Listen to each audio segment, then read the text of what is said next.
अभी अपन क्या करते हैं, हम लोग पढ़ने वाले हैं आज ग्राफ। ग्राफ किसका? बहुत सारे फंक्शंस का। चुटकी में पढ़ लेंगे, जस्ट 10 मिनट्स में अपन ओवर कर देंगे इसको। बस एक छोटा सा वीडियो मैं आप लोग के लिए बना रही हूँ सो दैट आप लोग का क्विक एक रिविजन हो जाए कि क्या ग्राफ होता है, कैसे वो बनता है। ठीक है, so let's start today's video. हम सबसे पहले पढ़ने वाले हैं, the first is constant function. Constant function,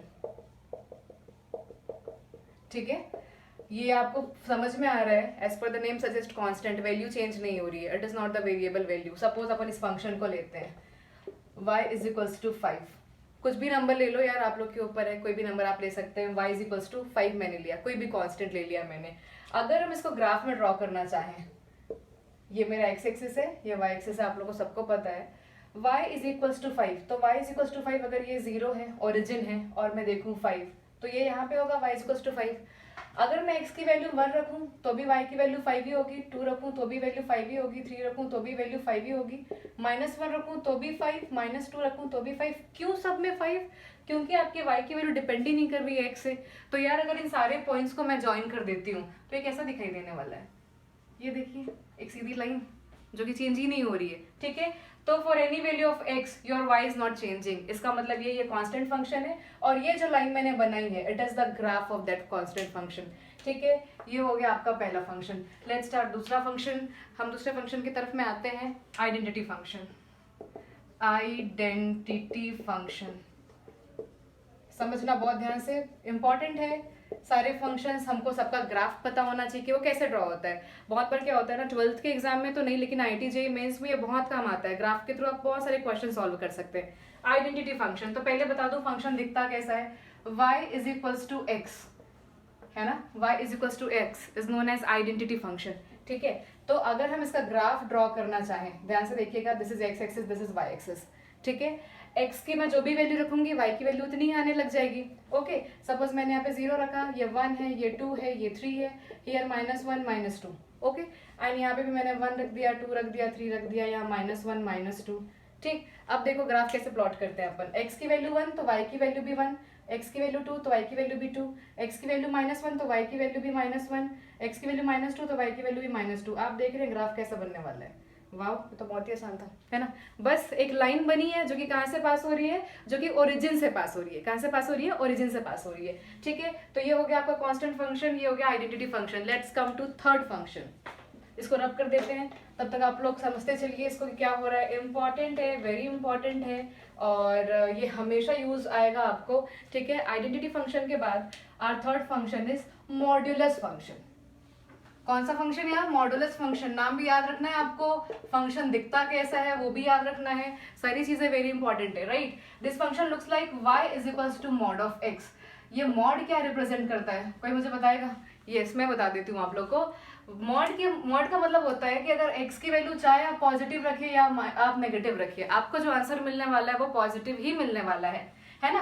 फिर से बता रही हूँ आपको, मॉड के अंदर में अगर मैंने -5 लिखा तो इसकी वैल्यू कितनी आती है? 5 ही आती है। वो जो मॉड जो ब्रैकेट बना हुआ है वो नेगेटिव वैल्यू को भी पॉजिटिव में कन्वर्ट कर देता है। ठीक है, ये इसका प्रॉपर्टी होता है।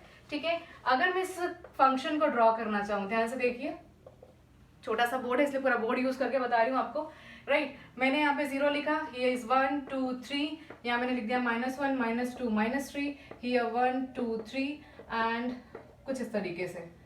ठीक है, आप अपने ग्राफ पेपर में प्लॉट करके देखिएगा, आपको बहुत मजा आएगा, अच्छा दिखेगा फंक्शन आपको। ठीक है, तो जब मैंने यहाँ पे x की वैल्यू को 1 पुट किया तो 1 ही आएगा। यहाँ पे मैंने एक सर्कल बना दिया, 0 पुट किया तो 0 ही आएगा, 2 पुट किया, पॉजिटिव है या 2 तो वो 2 ही आएगा। ठीक है, 3 पुट किया तो 3 ही आएगा। ठीक, अब मैंने बोला था कि ये जो मॉड है आपका, ये नेगेटिव वैल्यू को क्या बना देता है? पॉजिटिव बना देता है, राइट।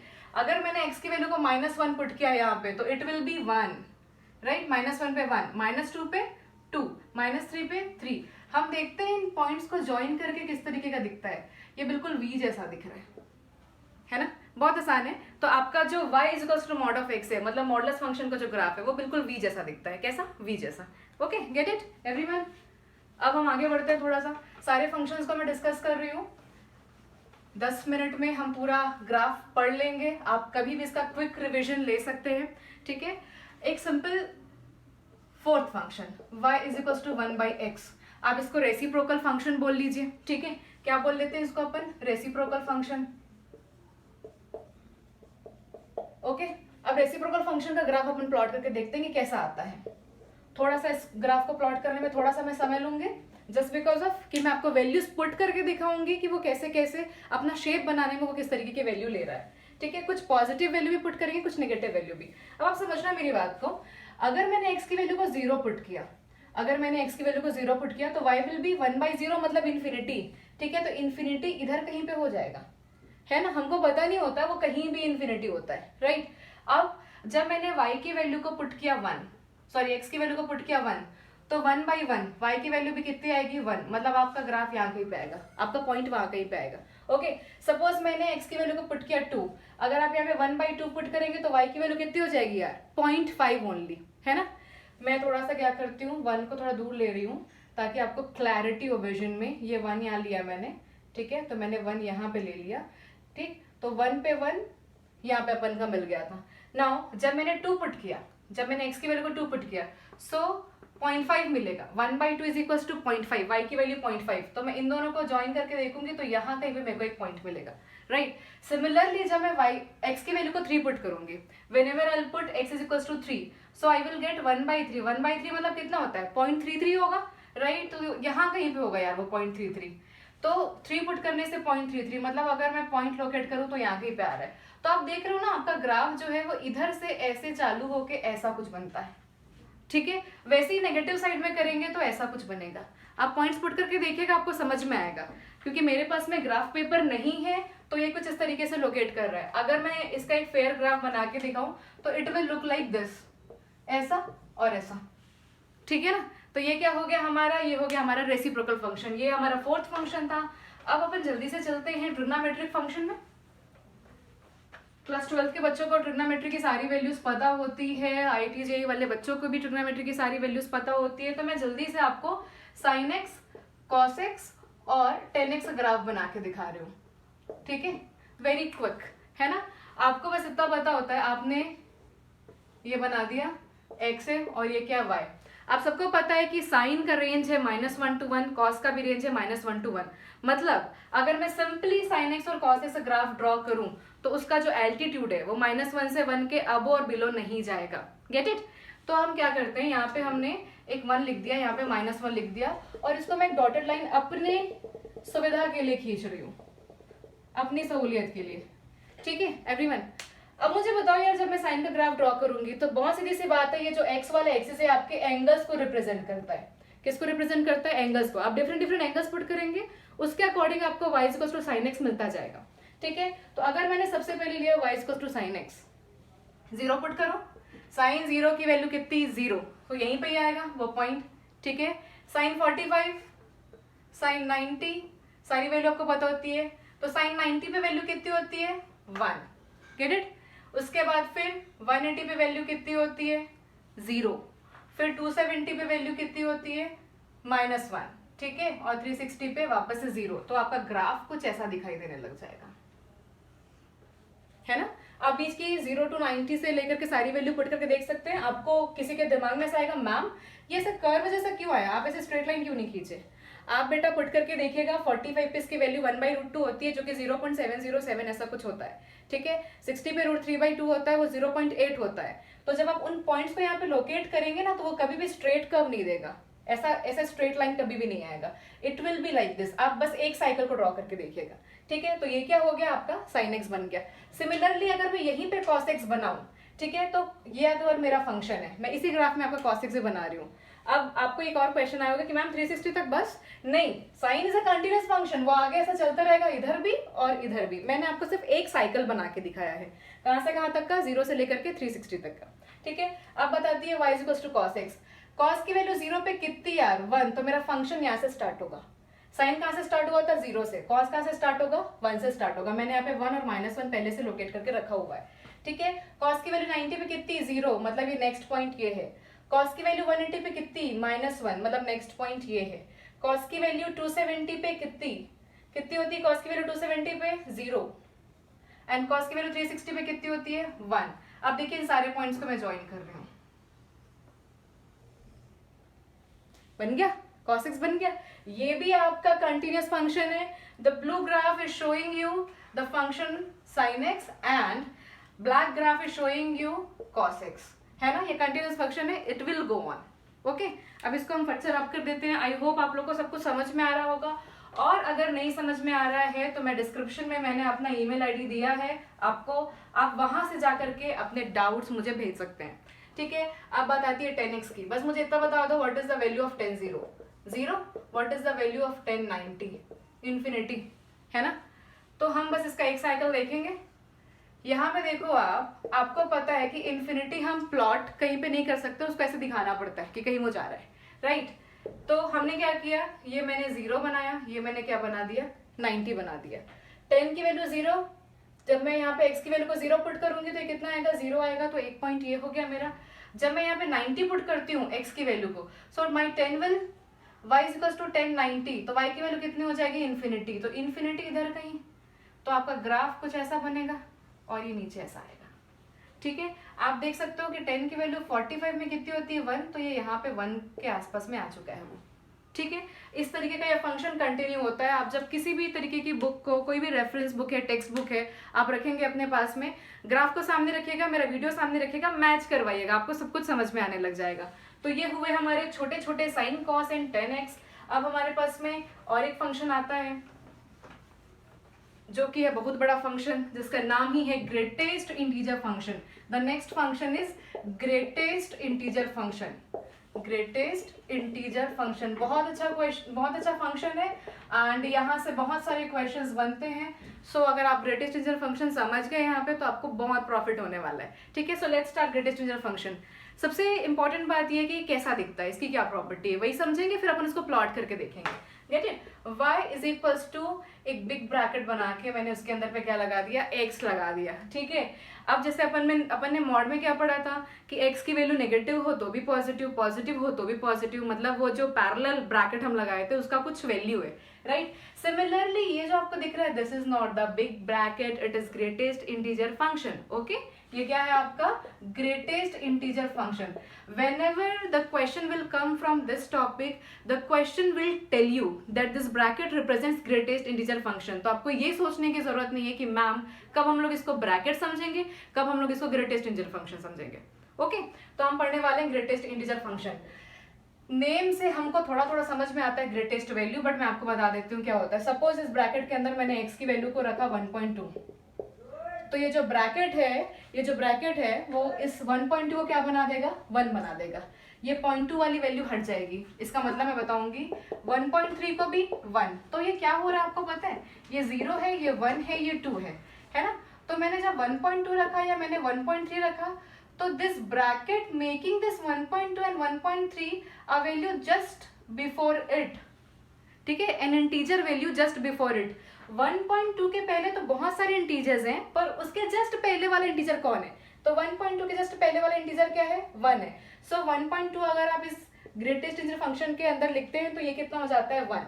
वैसे आपने 1.3 भी लिखा तो भी 1, अगर आप 1.9 तक भी जाएंगे तो भी 1। ओके, अब बताती है अगर पॉइंट नहीं हुआ, सिर्फ 2 हुआ तो 2 हुआ तो 2, वो तो इंटीजर वैल्यू है ही। तो आपका ग्रेटेस्ट इंटीजर फंक्शन ब्रैकेट के अंदर में कोई भी अगर आपके पास में पॉइंट वैल्यू भी आती है तो वो उसको क्या बना देता है, इंटीजर वैल्यू बना देता है। जो भी वो नंबर है उसके जस्ट पहले आने वाला छोटा इंटीजर वैल्यू। ओके, सो अब हमारे पास में एक क्वेश्चन और है इसको करते वक्त कि अगर मैम ये तो 0 है, ये 1 है, ये 2 है, ये तो -1 और ये -2, अगर inside this greatest integer function मेरे पास में आ गया -1.5, तो इसकी वैल्यू -1 होगी या -2 होगी, ये क्वेश्चन है ना। सबके दिमाग में आया होगा, मेरे को पक्के से पता है। कुछ बच्चे जो लोग होते हैं वो लोग थोड़ा थोड़ा काड़ी करते रहते हैं, तो ठीक है, आई अंडरस्टैंड, मैं भी आप लोग के फेस से गुजरी हुई हूँ। 0 -1 एंड ये कितना हो गया, -1.5, है ना। कुछ भी लिख सकते हो आप, -1.5 -1.4। The definition was, greatest integer function को पढ़ाने के पहले ही उसी समय में क्या बोल रही थी कि जो वैल्यू आएगी ब्रैकेट के बाहर, that will be N integer value which is just lower than it. Okay, तो -1.5 से अगर मैं -1 को कंपेयर करूं तो सीधी सी बात है कि आपका जो -1 है वो ग्रेटर है, पर मैंने ग्रेटर वैल्यू नहीं बोला है, मैंने स्मॉलर वैल्यू बोला है। ठीक है, और आप अगर इसको देखेंगे तो -2 is smaller, so -1.5 will give you -2 not -1।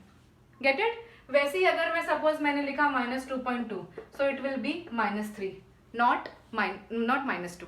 Okay, तो ये हुआ आपका ग्रेटेस्ट इंटीजर फंक्शन। इसके बारे में थोड़ा मैंने डिस्क्राइब इसलिए किया क्योंकि बहुत सारे बच्चे इस फंक्शन को नहीं समझते हैं, है ना, इसलिए मैंने थोड़ा सा बता दिया। बाकी फंक्शन से आप लोग फिर भी थोड़ा देखे होते हैं पहले, है ना। अगर मैं इसको ड्रॉ करती हूँ, बहुत ध्यान से देखना, it is a very important function, I am trying to cover it in this lecture, ठीक है। हालांकि जब भी हम क्लास में सब चीज़ें पढ़ाते होते हैं तो इस पूरे टॉपिक के लिए एक लेक्चर लिया जाता है, ठीक है, लेकिन यहाँ पे मेरे को 10 मिनट में क्विक रिविजन आप लोग का लेना है, ताकि आप जब एग्जाम के लिए बैठे हैं तो बस फटाफट वीडियो देखें और आप लोग को पता चल जाए कि ऐसे ऐसे ड्रॉ करना है, इसका ये प्रॉपर्टी है।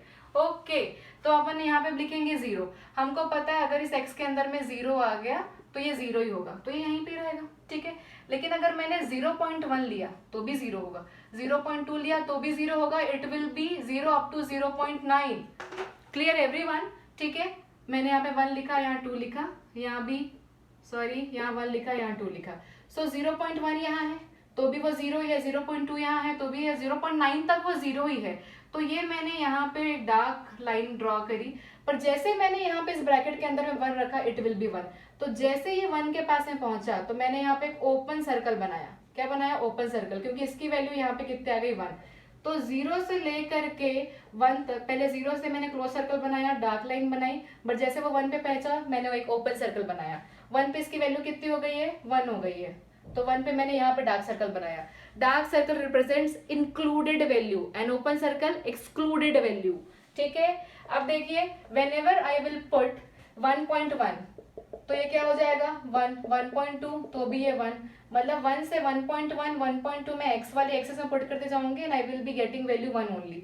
1.9 तक इट विल बी 1, पर जैसे ही आप 2 में पहुंचेंगे इट विल बी अगेन 2, तो यहाँ पे आप एक ओपन सर्कल बनाएंगे और आप जंप कर जाएंगे 2 में, ठीक है। तो आप देख रहे हैं कुछ इस तरीके से आपको ग्राफ मिलता है, यहाँ क्लोज और फिर यहाँ पे ओपन।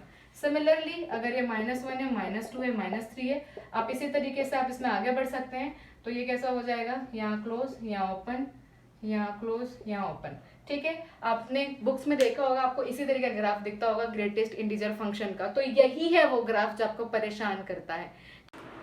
ओके, हमारा 7th नंबर का फंक्शन है एक्सपोनेंशियल फंक्शन, जो कैसे दिखाई देता है? y = e to the power x। What this e is? e is nothing but the mathematical constant and इसकी वैल्यू कितनी होती है? 2.718, ठीक है। कितनी होती है? 2.718। नाउ आपको मैं ऐसा ग्राफ ड्रॉ करके दिखा रही हूँ, तो मैंने यहाँ पे कुछ कैलकुलेशंस किए हैं, मैंने जानबूझ इस कैलकुलेशन को यहाँ पे दिखाया है सो दैट हम कैसे इस ग्राफ को अचीव कर रहे हैं वो समझ सके। सो y = e to the power x, x की वैल्यू हम क्या कर रहे हैं? 1 by 1, 0, 1, 2, 3 ऐसा रख के देख रहे हैं और चेक करें कितनी वैल्यू मिलेगी। तो जब मैंने 0 पुट किया तो 2.718 to the power 0 I will gate 1। जब मैंने 0 पुट किया तो आई विल बी गेटिंग 1। यहाँ पे मैंने सर्कल किया, आप देखिए, when I will put x = 1, 2.78 to the power 1, 2.718। So x की वैल्यू 1 पे, y की वैल्यू 2.718 मैंने यहाँ पे सर्कल किया हुआ है। जब मैंने 2 पुट किया तो 7.387 यहाँ पे मिल रहा है। एंड जब मैंने 3 पुट किया, देखिए इतनी छोटी सी वैल्यू है x की, बट ग्राफ एकदम अचानक से 20 में पहुंच गया। तो आप देखिए, जब मैंने 3 पुट किया तो 20.07, तो मैंने यहाँ पे ऊपर बनाया यार, ये वाला पॉइंट 20.07। तो इन सारे पॉइंट्स को जब मैंने ज्वाइन किया तो it is giving a curve like this, ठीक है। और जब हम नेगेटिव वैल्यू पुट करते हैं ना, आप नेगेटिव वैल्यू पुट करके देखिएगा तो ये कर्व ना ऐसे धीरे धीरे धीरे धीरे नीचे आएगा and it will be up to 0। कैसे? आप देखिए, सपोज मैंने x की वैल्यू को -∞ पुट किया, why so? Because x dash वाला पार्ट है, इधर नेगेटिव x होता है, इधर -∞ होगा। Okay, so y = e to the power -∞। Get it? तो ये कैसे हो जाएगा? 1/e to the power ∞। तो ये हो गया 1/∞ = 0, मतलब y की वैल्यू कितनी आ जा रही है? 0। So whenever I will put x = -∞ I will gate y = 0। तो y = 0 कौन सा पार्ट होता है यार? x एक्सिस वाला पार्ट जो होता है वो y = 0 होता है। तो आप देख रहे हैं कि यहाँ पे वो आकर के टच कर गया। सो e to the power x का graph will be like this.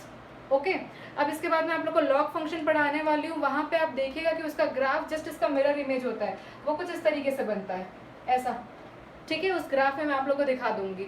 And आप लोग के दिमाग में ये भी एक क्वेश्चन आ रहा होगा, ये log x का ग्राफ मैंने यहाँ पे एक रैंडम ड्रॉ कर दिया है, y = ma'am e to the power -x का ग्राफ कैसे बनता होगा फिर?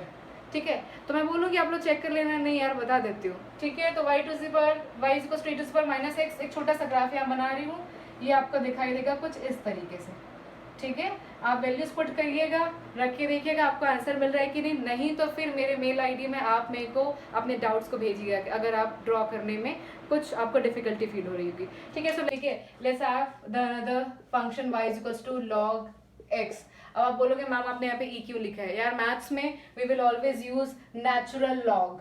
क्या यूज करते हैं अपन? Natural log. नेचुरल लॉग को अपन ln से भी रिप्रेजेंट करते हैं। ठीक है, तो जिसका बेस कितना होता है वो ई ही होता है। आपको पता होना चाहिए कि log 1 की वैल्यू कितनी होती है? 0 होती है। ठीक है, तो जब भी हम और हमारे पास में भी ग्राफ अगर टेबल नहीं है, ग्राफ टेबल से आप लेकर के देखेंगे आपको बहुत आसानी से समझ में आ जाएगा ये ग्राफ। तो लॉग का ग्राफ कुछ इस तरीके से होता है। यहाँ पे है आपके x की वैल्यू 1, जब भी आप x की वैल्यू को 1 पुट करेंगे तो आपको y कितना मिलेगा? 0 मिलेगा। ठीक है, ये कौन सा पॉइंट है? This is the point 1,0। अगर आप e to the power x और log x को देखेंगे तो वो एक दूसरे का मिरर इमेज है। ठीक है, आप उसको एक बार चेक कर सकते हैं। तो ये हो गया आपका log का फंक्शन, ठीक है, और log का ग्राफ। तो इसके साथ में हमारे जो इंपॉर्टेंट फंक्शन है, 8 इंपॉर्टेंट फंक्शंस, वो मैंने कंप्लीट कर दिया है। आप मेरे वीडियो को लाइक सब्सक्राइब जरूर करें एंड आई होप आपका 10 मिनट में पूरा फंक्शन जो है वो रिवाइज हो गया है। मैंने अपने डिस्क्रिप्शन में मेल आईडी दिया है, अगर आपको किसी भी तरीके का डाउट होता है तो आप मुझसे पूछ सकते हैं। ठीक है, सो थैंक यू गाइज। अभी हम वीडियो यहाँ पे एंड करते हैं और नेक्स्ट वीडियो मिलेंगे कंटिन्यूटी के साथ में, जहाँ पे आपको ये सारे फंक्शंस जो है वो बहुत यूजफुल होंगे। Okay, thank you. Do like and share my video and subscribe to my channel.